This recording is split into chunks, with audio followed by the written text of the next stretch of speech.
Magandang araw po, welcome po sa aking channel, Nov9 TV. Patalasasan po, meron po ba kayong mga properties na napapabayaan or non-performing assets? Plan nyo ibenta, pero wala kayong oras pagbenta nito. Kung ito'y pagkakatiwala nyo po sa amin, tawag lang po kayo sa aking numero, usap po tayo, gawan ko po ng video for free. Yes, libre po. Wala po kayong babayaran. Tutulungan pa namin kayong mabenta ang inyong property. Kami na po bala sa marketing, sa boosting, pati po sa paid advertisements, even sa tripping. Hindi na po kayo mapapagod sa pag-entertain ng mga buyers. Kami na po bala sa lahat. Tawag lang po kayo. Nandito po tayo ngayon sa BF Resort Village, Las Piñas, kung saan meron po tayong bagong video presentation, isang residential property na 2-story house.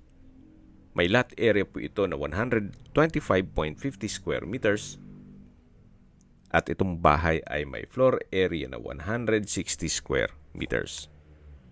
Malapad po ang daan at napakatahimik po ng lugar. At sa lokasyon naman, napakalapit po nito sa mga business establishments. Mamaya po sa dulong parte ng video, pag-usapan natin ang distance, location at travel time pati presyo nito. Ito pong bahay ay may 3 bedrooms, 3 bathrooms, 2 covered car garage, then may maid's room, at ito pong subdivision ay kumpleto po ang amenities gaya ng clubhouse, park and playgrounds, basketball court, swimming pool, at marami pa pong iba. Ito po yung steel gate. Then pasok po tayo para check natin itong loob ng property. Nandito na po tayo sa garahe. Nakakasya po ang dalawang sakyan at meron po pong spasyo dito sa gilid na pwedeng paradahan ng motor. Kahit po 3 motor kakasya pa. At matatanaw naman natin yung main door na meron pong aluminum screen door, then meron pong customized steel windows. Samahan niyo po ako, pasok po tayo. Welcome po dito sa bahay ni Madam. Ito po yung living area o salas, meron pong chandelier. Then tungkol po sa mga furnishings, wala po silang nabanggit kung kasama po yan. Naka-tile flooring na rin po ito. At maayos din po ang pintura ng ceiling at wall. Kung sakali pong ma-acquire nyo po itong property, pwede na pong lipatan kaagad. Kung maselan, siguro iritasyon na lang ang pintura. Then dito naman po yung dining area. At yan po yung hagdan. Open concept lang po. Wala siyang partition mula dito sa living area hanggang dito sa may hagdan. Lipat naman po tayo dito sa formal kitchen. Ito po yung access door. May kitchen countertop, stainless sink with faucet, kitchen window, range hood, wall-mounted kitchen cabinet, then storage ng kitchen utensils. Ito po yung formal kitchen. Then dito naman po ay may maliit na kwarto na kung saan sa ngayon yan po yung maid's room. Upon tripping po, pwede natin i-check yan. At katabi lang po nito yung common toilet and bath na kung saan from floor to ceiling po ang tile bathroom wall. May shower, water closet with bidet, hand wash basin, at meron pong bathroom window. Dito naman po yung access door na may aluminum screen door papunta dito sa service area. Malaki naman po ang spasyo nito. Hindi lang ganun naayos yung mga kalat, kaya pasensya na po. Then meron pong overhead tank. Ito po yung dirty kitchen. Then yung service area. May countertop, may sink and faucet, wall-mounted cabinet. At hanggang dito po yan sa dulo. Yan naman po yung sliding glass door na may security grill papunta sa living area. Actually, pwede pa po itong lagyan ng another room kung talagang malaking pamilya po kayo. Babalik po ulit tayo dito sa loob. Pasok po tayo dito sa may kitchen o formal kitchen na kung saan na-present ko na to sa inyo kanina. At pagpasok naman dito, ito po yung dining area. Then yan po yung living area. At matatanaw naman natin yung main door at yung garahe. Ito po yung hagdan o stairs. Naka-wooden staircase at wooden handrail. Samahan niyo po ako. Akyat po tayo.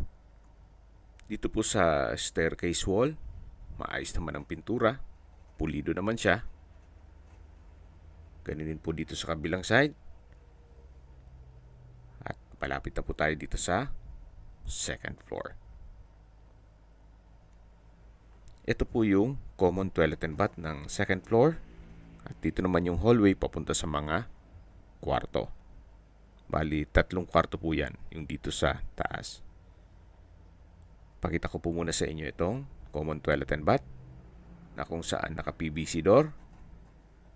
Then may multiple rack, water closet with bidet, hand wash basin, shower curtain. From floor to ceiling po ang tile bathroom wall. May shower. Meron pong bathroom window with security grill. Labas na po tayo. Then dito naman po yung tinutukoy ko na hallway. At check natin itong unang kwarto. Sa spasyo, sakto lang. Hindi naman siya ganun kaliit at hindi naman ganun kalaki. Meron pong crystallite ceiling lamp and pin lamps. Then, 2 steel window glass. At meron din po itong wardrobe na from floor to ceiling din po yan. Malaki po. Marami-raming gamit din po ang may pasok dyan. So, ito po yung first bedroom. At dito naman yung second bedroom. Crystallite center lamp. Then may pin lamp. May glass window.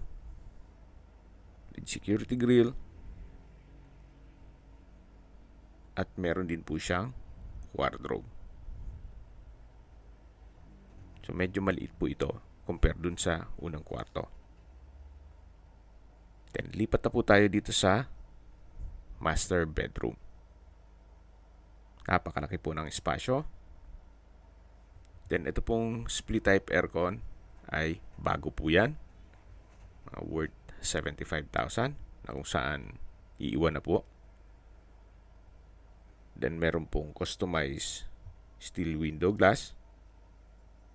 Then meron din po siyang sariling walk-in closet at toilet and bath. Kompleto na rin po ito. May multi-purpose rack. Then water closet with bidet. Hand wash basin. Hot shower set. Shower curtain. Tile bathroom wall. So parang wala po kayong ipapagawa dito. Meron din pong bathroom window. So maayos naman po. Kaya po nang nasabi ko sa inyo, kung hindi naman ganun kaselan, well, okay naman po ito. Especially kung ang budget nyo ay hindi ganun kalaki. So kung gusto nyo namang isang napakalaking property at modern design, well, adjust tayo ng budget. Okay, sa distance location at travel time portion na po tayo. Mula po sa Elizabeth Seton School, ang distance is 1.2 kilometers at ang travel time is 6 minutes. Mula naman po sa Alabang Sapote Road, kung saan kumpleto rin po ang mga business establishments at restaurants gaya ng Pizza Hut, Jollibee, Mang Inasal, Red Ribbon at marami pa pong iba. Ang distance is 1.3 kilometers at ang travel time is 7 minutes. Actually, walking distance lang po. At mula naman po sa Perpetual Health Medical Center, ang distance is 1.6 kilometers at ang travel time is 8 minutes. Yan po yung lagi kong binabanggit sa aking video na dapat nyo i-consider sa paghanap ng property, yung meron pong malapit na hospital. Hindi ko naman po sinasabing sakitin kayo. Yan naman po for emergency purpose lang naman. At mula naman po sa SM Center at Robinsons Las Piñas, ang distance is 2.1 kilometers at ang travel time is 9 minutes. Mula naman po sa Manila O's Airport, ang distance is 16 kilometers at ang travel time is 36 minutes. Opo, napakalapit lang po nito sa airport. Okay, sa presyo na po tayo. Binebenta po ito ni owner sa halagang 10 million pesos net. Ibig pong sabihin, si buyer na po ang sasagot sa lahat ng taxes at expenses with regard to documentation. Kung may mga katanungan po kayo, tawag lang po kayo sa aking numero. At sa mga kababayan naman natin na sa ibang bansa, meron po akong WhatsApp, Viber, at Telegram. Same number lang po, 0917-316-3399. Sa mga nagtatanong naman po ng aming Facebook, meron po aming Facebook page na Nov9TV at Facebook Real Video. Meron din pong TikTok at Instagram. May ibang YouTube channel po kami, the Nov9TV channel, Nov9TV Listings, Nov9TV On The Spot, Nov9TV Updates, at Nov9TV House Rental. Sana po naibigyan nyo ang video presentation. Paki-like and subscribe na lang po sa aking channel para ma-update din po kayo sa aking future listings. Kung sakali po hanap nyo yung mas malaking sukat ng lupa, meron din po kami ibang listings na pwede nyong pagpilian. Huwag po kayong mag-atubiling tumawag sa amin. Then, let us know your budget para malaman namin kung anong property pwede naming ilog sa inyo. Sa lahat pong viewers, subscriber at nagtiwala po sa amin, salamat po sa suporta. Ingat po kayo lagi at yung pamilya. Maraming salamat po.